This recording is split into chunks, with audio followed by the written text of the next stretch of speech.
Rise and shine! Ano? Yes, it's me. Welcome back to your health. Ikaw talaga, ha? Muntik mo na akong ipahamak, ha? Pero buti na lang na ibalik kita sa lunggang to. At sisiguraduhin ko na hanggang sa kahuli-hulihan ng hininga mo, hindi ka na makakalabas dito. Si Ador. Anong ginawa niyo kay Ador? Sino yun? May kasama po sa lalaki kanina. Oh, asan na? Binaril ko po, kaya iniwan ko na sa kasada. Ano? Hindi pwede. Anak, balikan niyo siya. Puntahan niyo siya. Dalhin siya sa ospital. At bakit? Bakit naman namin siya pag-aaksiyahan ng panahon para gawin yon?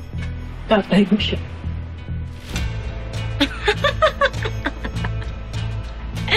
In fairness sa'yo, Ligaya, you never failed to amuse me. Sandali lang siyang nawala dito. Tapos nagka-love life ka pa? Tapos, tatay ko pa? Iba ka rin talaga. Anak, maniwala ka sa akin.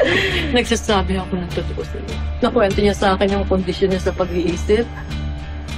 Lahat ng sintomas niya, parehong-pareho kayo. Kaya sa kanya mo nakuha yung... Yung alin? Yung ano? Yung mga pinagdadaanan mo, anak.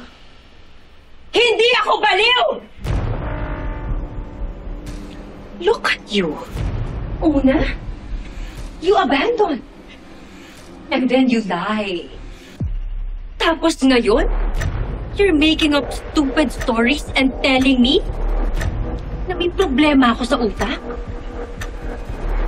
Pareho kayo ni Emma? Pag-uwi namin si Emma. That girl never fails to amaze me too, just like you. Nagpanggap siyang patay para multuhin ako. Para baliwin ako. Buhay si Emma?